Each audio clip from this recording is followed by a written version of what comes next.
Good evening. I'd like to call to order the May 9th, 2022 meeting of the Lowell Historic Board. The first item on our agenda tonight is election of officers. Steve, do you want to go through the nominees, as it were? We need a nomination for chair and a second, and a nomination for vice. Basically, we need a nomination for chair and a second, and then a vote, and then a nomination for vice chair, and a second on that, and a vote. I'd like to nominate Jeffrey Harris for chair. I'd like to second that. All those in favor? Aye. Aye. We need a vice chair.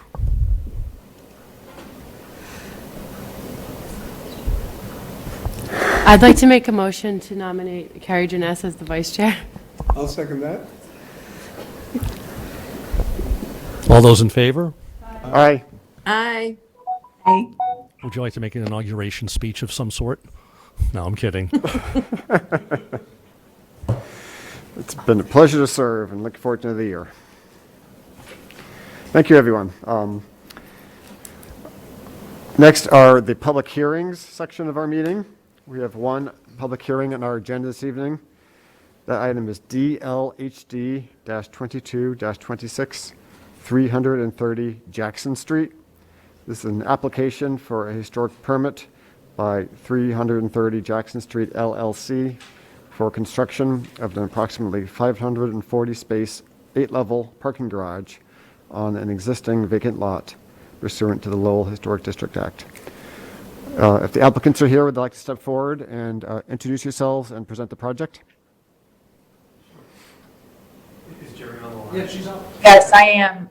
Hi there, this is Jerry Lynn Darcy from Lapoli. Thank you. I know Aaron from Cube 3, our architect, is there in person. And we wanted to present the facade of 330 Jackson Street Garage as designed for approval. And I know that you all had an opportunity to receive the materials, and hopefully we will be able to proceed without any changes.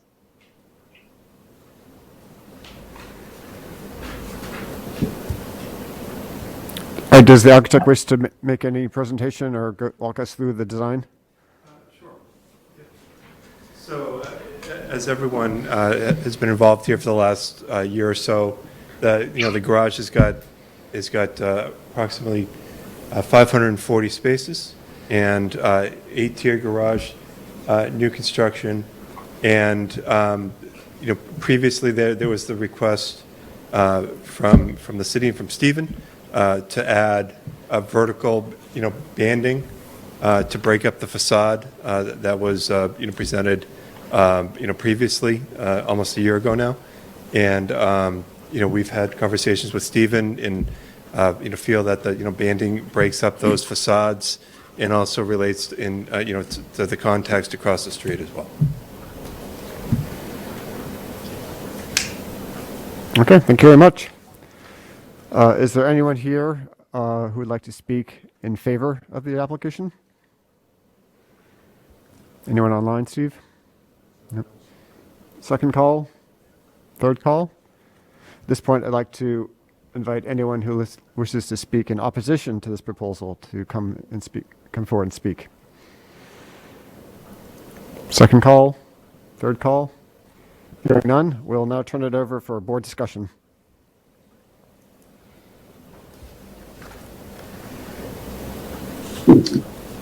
I have a question. This is Elsie. Can you all hear me? Yes, go ahead, Elsie. Okay. Yeah, I'm just looking at the drawings, and I know I'm looking at the vertical elements, and I know there's in that packet I thought I saw some other applied elements for the building. Can you speak to those, or is it just going to be strictly the vertical elements, or is there something else for applied? Aaron, I don't know if you want to speak to that, but one thing I will say is We went through this process early on with the city, and as you know, this is the overlay district, and we have worked with Daily Precast, who constructed the city's garage, and we have to maintain a certain amount of openness. We are very close to the courthouse, so we provided the vertical elements to break up the facade and take the edge off of the precast. But at the same time, we had to keep it simple and clean. So other than that, you obviously see where the stairway is. There's some architectural detail there. But I don't believe, unless Aaron, you want to add anything, I think that's pretty much in line with what we intend on doing. Elsie, are you referring to the vertical elements on the concrete? Yeah, I'm just like, I'm always in favor of something structured, no matter what it is, trying to blend in with the surrounding. If there's some sort of elements that you can pull from another piece, and that's what I'm assuming that's happening here. From could you- a surrounding building. Yeah, maybe you could speak. Oh, I'm sorry. Jerry, I think she's talking about the precast reveals, the vertical reveals in the concrete. Yes. On the solid panels. Yes. And else, Elsie, those are very similar to the city's garage in that the form liner patterns give some relief to the concrete, and they've somewhat emulated the city garage in their efforts on this design to do the same thing to the concrete. I see.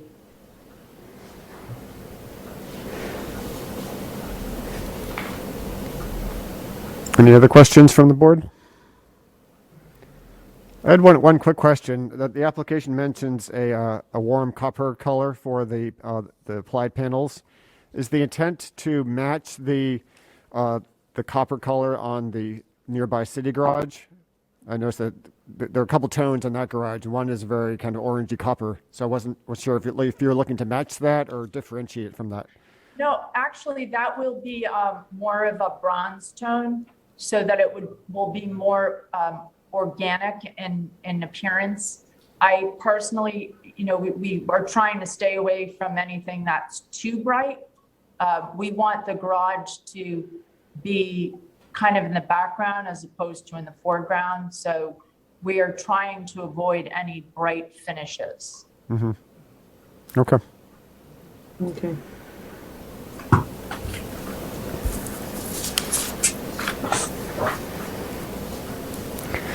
Well, if there are no further questions or comments from the board, I'll open up for a motion. I move to issue the historic permit for construction of an approximately 540-space, 8-level parking garage on existing vacant lot at 330 Jackson Street in the downtown Lowell Historic District, conditional upon the 4 proposed conditions included in the memorandum from the Historic Board Administrator. I'll second that while the mic's open. All in favor? Aye. Aye. I Any opposed? Okay, thank you very much. Thank you very much. Have a great evening. All right, thank you. All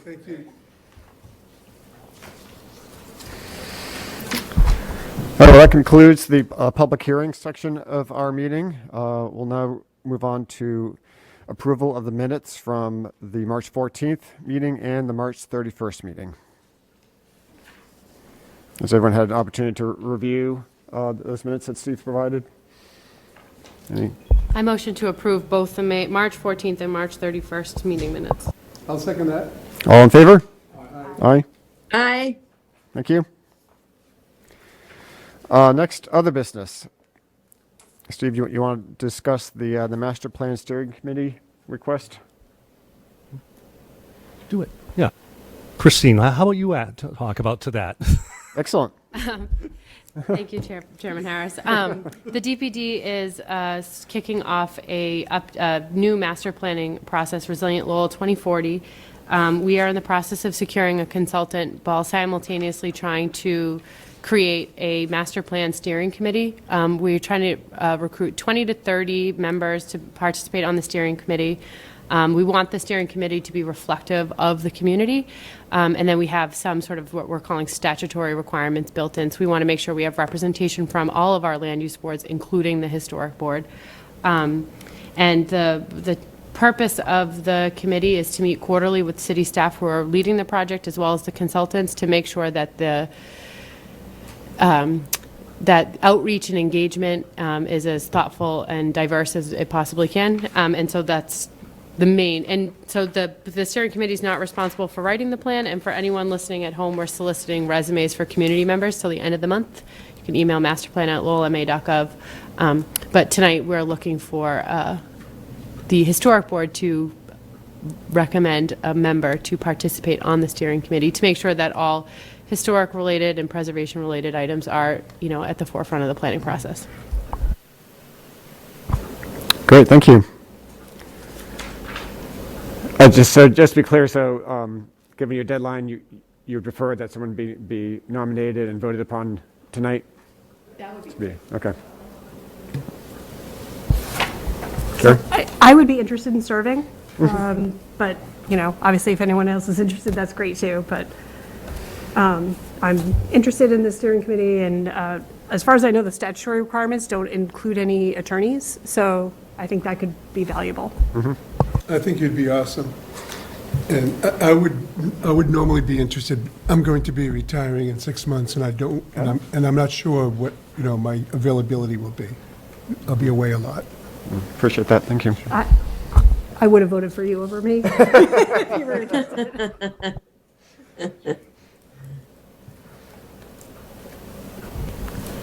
Well, I'll make a motion to nominate Carrie Janess to the Master Plan Steering I'll be Committee. happy to second that. Thank Second. you, Carrie. All right, all in favor of that nomination? Aye? Aye. Thank you, Carrie. You'll be great. Appreciate you stepping up. I think you'll be a great addition to the committee, and I think you'll serve us well, so thank you for representing us. Any items you want to discuss with the board, Steve, from the other items?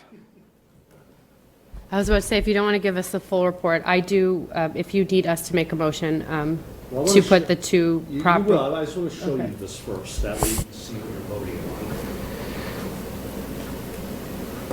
on. So the first of these, under the violation report, several notices were sent out, I'm sorry. Several notices were sent out. Several building owners very enthusiastically responded. We're working with them, especially 123 Merrimack, 133 Merrimack. The goal being, we all work here, many of us live here, visitors are coming back to the city, the folk festival's coming, the pandemic is out of sort of its depths of the last couple of years. So things have gotten by the wayside a little bit. So, and some of these maintenance projects maybe weren't, super important through the pandemic, but now it's time to start stepping up again on this. And a couple of the property owners have been fantastic to work with. I've met with them already, and hopefully into June, they'll have done their projects. And again, it's scraping, priming, painting, a lot of ground level types of work that, street level stuff that adds to the, the curb appeal, sometimes people say. But, two property owners, absolutely zero response. The first one, and I'll share this here.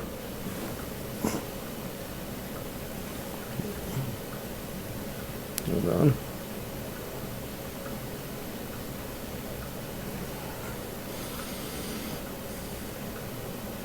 It's called up here.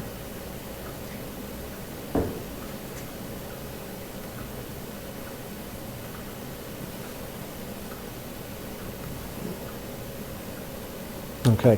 The first of them is 169 Merrimack Street, the Wells block at the corner of Merrimack and Kirk Street. And as you see, that photo is pretty representative of the conditions of the ground floor.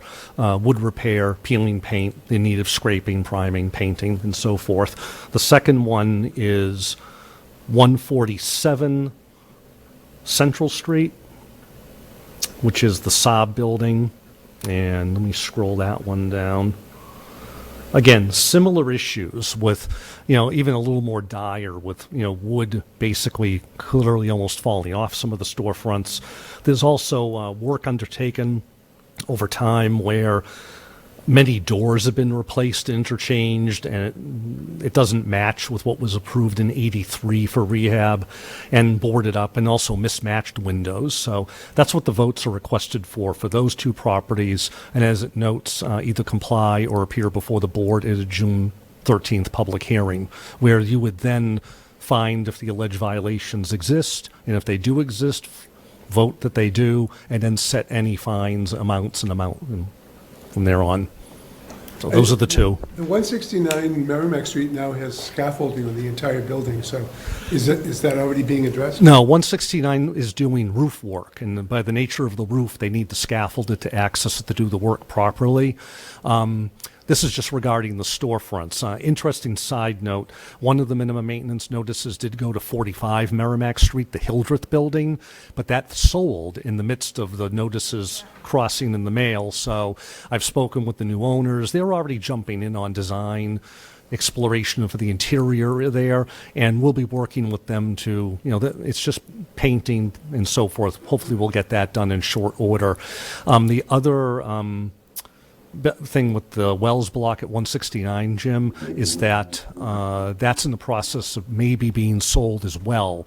The potential new owners are aware of the notice. They've seen the notice. But since they don't own the building yet, the current owner will get the order to appear, not the ones that are going through the due diligence period now. And the Sab building's really a mess. No comment. I mean, I walk by that block almost every day, and yeah, It's a drag. I would certainly vote in favor of, compliance and ordering the property owners to appear at the June 13th meeting. If that was in the form of a motion, I'll second it. We'll say the same thing.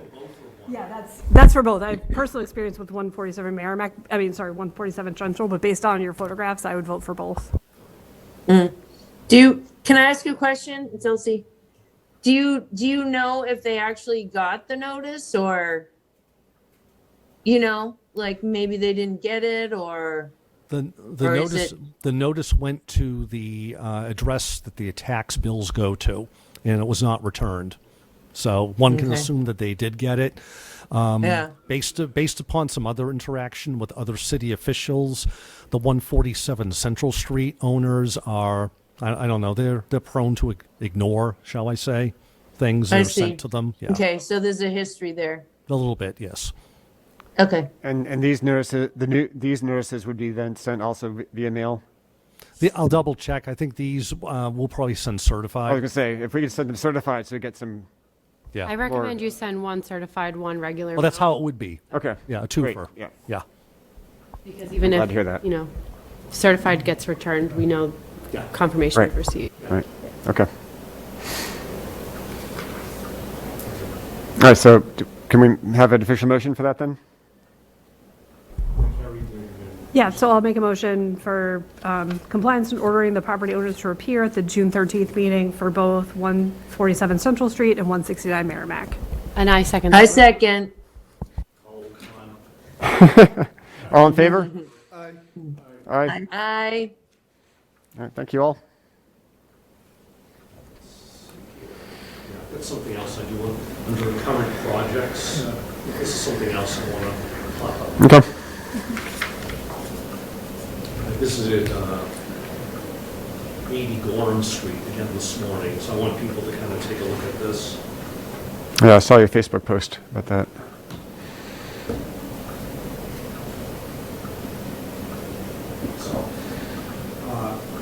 So that's 80 Gorham, as it was a few months ago. And, 1829, as we know, originally a hotel, that's an ad. That's an ad from a newspaper in Lowell from that year that shows it. Here's some other kind of before pictures, and the left picture, it's not really visible, but there's clearly bulging and deflection going on in that upper couple of stories. The photo to the right, you can actually see the pier that is out of Plum, the granite vertical pier. So these are the things that this was addressing, that the board approved as part of a February hearing, and also the Community Preservation Act helped fund portions of this work as well.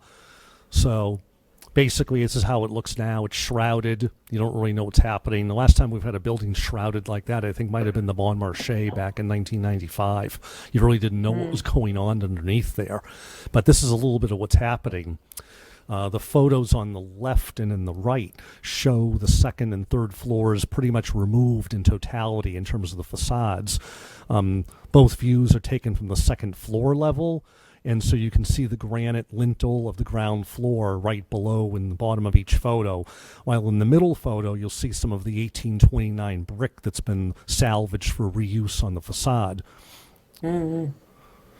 Last week, I was out there on the 3rd, and you see the difference now in the photo on the left. The block wall has been constructed that reflects the openings of the second and third floors, and that is the structural component now. It's no longer going to be a brick load-bearing wall. And then the photo on the right shows the mortar samples that I looked at that they had undertaken based upon what was on site. And number 2 in the middle is what we selected as being the most appropriate in terms of the coloration of the mortar and the texture. And so that's what will be used in all of the reconstructed veneer. Then this morning, we're out there, and this is what was happening. The brick is going in. So they're laying up the brick. It's not been tooled yet. This is all dry laid just behind it. And then what they're doing is now with the approved sample, they'll start to go in. They even gave them the go-ahead. Start mixing it. You're good to go. So they'll start doing the pointing of the rest of the mortar joints. And you can see how it's starting to come up the first floor. And even in the photo on the right, there's an original 1829 granite sill that had been salvaged and put back in, and it's the same location it was. So all of the granite sills and lintels were salvaged and numbered to go back, in their exact locations. So I just wanted to show you that, because I know not everyone sees the social media posts and whatnot, but I kind of wanted to just give you a sense of what's going on over on Gorham Street. They think they're actually going to be done the front of this building in a few weeks, if not sooner. The windows they'll come down the road, but they'll board up. It'll look fine. But all the structural concerns, both of the front facade and what they discovered were even worse on the rear facade, will have all been addressed. So I thought people would enjoy seeing that. Thank you, Steve. That's awesome. So anyway, everything else in here, if I remember correctly,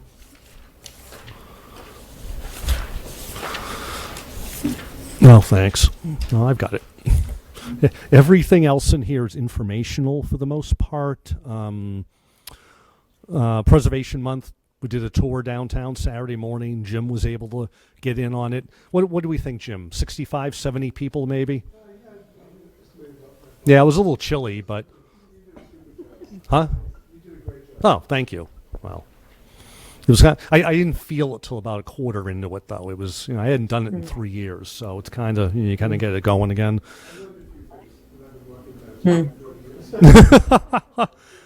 I mean, that's basically it, I guess. Did everyone see Christine's award? I was just going to say congratulations to my Mike buddy, Christine McCall, on her Distinguished Professional Award. Congratulations, Christine. Congratulations, Christine. What is the award?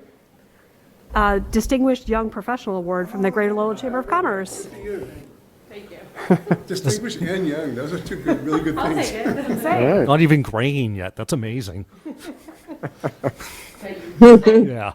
And then we won't embarrass Jim too, but I guess you have a gala coming up sometime in September. We'll put that word out on that. So it's his retirement party, I guess, at Lindsay's. Yeah, Anyway. They're using my retirement as the draw. Oh, nice. Yeah, they're using them to fundraise. Oh, good. Yeah, I got that too. Anyway, but yeah, other than that, everything is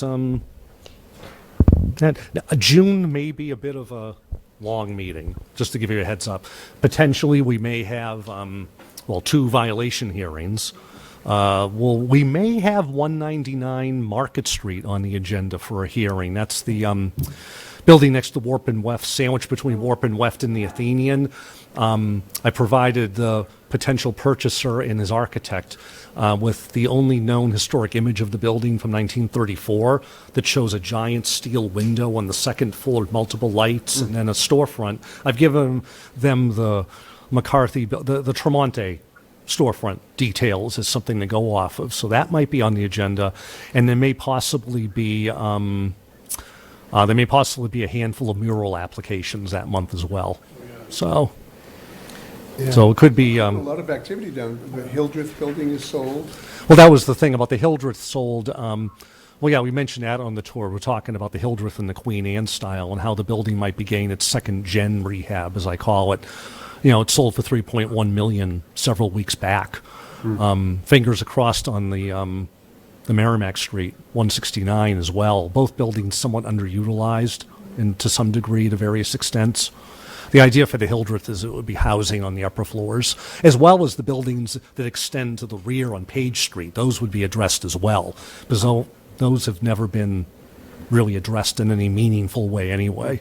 And I've gotten them some photos of one of the buildings in particular that shows what might be under the metal panels and so forth, in terms of windows and Great. whatnot. It's exciting.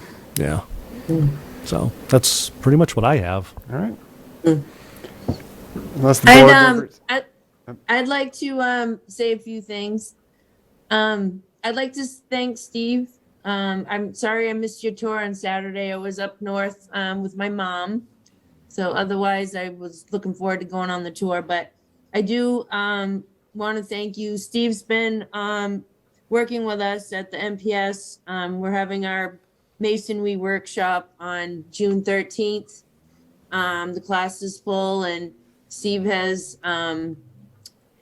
given his time to meet with the class downtown, and we're going to look at the Gorham Street that we were just looking at and use it as part of a tutorial of the class to see what people are doing in town and some practical application of bricklaying. They'll be doing mortar analysis and the whole works. So it'll be really nice to actually, it would be kind of nice to see them in this stage as well. But I think by the time they get there, the project will be finished. But anyway, I just want to recognize Steve for his kind of devotion to preservation and kind of making that nice connection with the city and showing.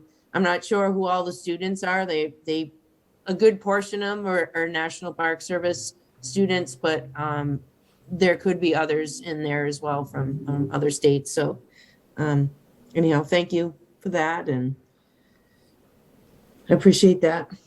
Yeah, I spoke with the organizer last week about the itinerary, and they she's out of Grand Teton in Wyoming, so she'll be here. But yeah, we're going to try to arrange to have the developer there, and he already has the background information, and have the mason there as well as the structural engineer from Structures North. So the idea would be to have photos such as this, the plans, and while you'll see completed work, they'll get a sense through having the principals there of what they did to achieve what they've will have completed over there. So it should be interesting. I wish it was a month earlier. They'd see a lot of good in-action work going on, but I think we have enough documentation between myself and what the developer's been taking as well. We should be pretty good.